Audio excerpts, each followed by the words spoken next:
যেমন আমাদের কিছু জিনিস হয়তো আমরা দিতে পারবো না, কিন্তু কিছু জিনিস আগেও আমরা দিচ্ছি। কোটি কোটি টাকা টিয়ার আমরা শিবচরে দিই, চেয়ারম্যানদের মাধ্যমে দিই, দলের মাধ্যমে দিই। এখন নতুন রাস্তা দরকার, রাস্তা তো প্রায় আমরা পাকা রাস্তা করে দিচ্ছি। আজকে আমাদের শিবচর থেকে এখন আমাদের শিবচর উপজেলায় কয়েক কোটি টাকা রাজস্ব ইনকাম আছে, এবং সরকার যে এইগুলি দেয় এখান থেকে তাদের স্বাস্থ্য খাতে গুরুত্ব দেয়, তাহলে তারা কিন্তু একটা তাদের বাড়ির সামনে কালকে চেয়ারম্যানের বাড়ির সামনে পারতেছে না।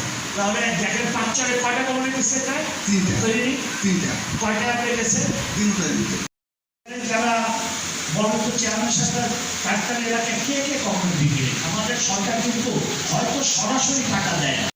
৯৬ সরকারের সময় এটা আমরা পঞ্চায়েত করি, এবং বর্তমানে পরবর্তীতে আমার আওয়ামী লীগ ক্ষমতা আসার পরে এটাকে আমরা ১০০ বেডে উন্নীত করেছি, এবং এটা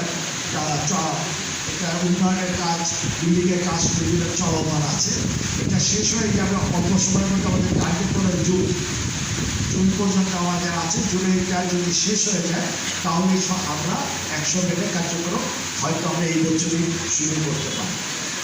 মাননীয় প্রধানমন্ত্রী মানুষের স্বাস্থ্যসেবা এটা দান করার পৌঁছে দেওয়ার জন্য, মানুষের ঘরের কাছে পৌঁছে দেওয়ার জন্য কমিউনিটি ক্লিনিক করেছে, এবং এই কমিউনিটি ক্লিনিকে আপনারা দেখবেন সবথেকে বেশি মানুষ এই বিগত বছরগুলিতে এখানে সেবা নিচ্ছে। আমাদের কিছু সমস্যা থাকবেই এখানে। আমার সাথে মাদারীপুরের জেলা সিভিল সার্জন সাহেব আছে, এখানে আমাদের বিভিন্ন স্বাস্থ্যের যারা সম্পৃক্ত তারা আছে।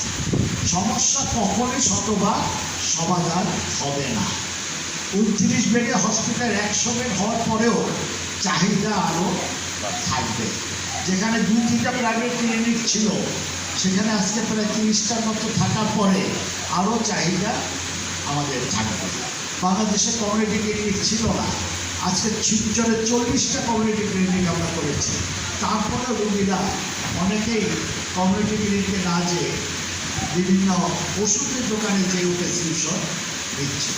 এই সকল সমস্যাগুলিকে সমাধান করে আমাদের যেটুকু সম্পদ আছে এই সম্পদকে কাজে লাগে আমরা আমাদের স্বাস্থ্যসেবার মানটা আরও কীভাবে বৃদ্ধি করতে পারি সেটাই আজকে আমাদের লক্ষ্য।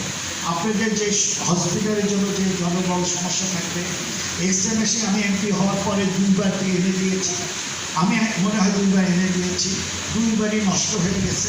প্রাইভেটটা ভালো থাকলে সরকারিটা নষ্ট হয়ে যায়। আমি কয়েকবারই এইখানে শিবচরে ৩-৪বার আমরা অ্যাম্বুলেন্স এনে দিয়েছি, কোনো দিন অ্যাম্বুলেন্সটাকে আমি সেই সেবা মানুষকে পেতে দেখিনি, বরং প্রাইভেট অ্যাম্বুলেন্স এখানে সেবা দিয়েছি। তারপরে আমাদের কিন্তু অনেক ভালো সফলতা আছে। আমরা কিন্তু শিবচরের সব থেকে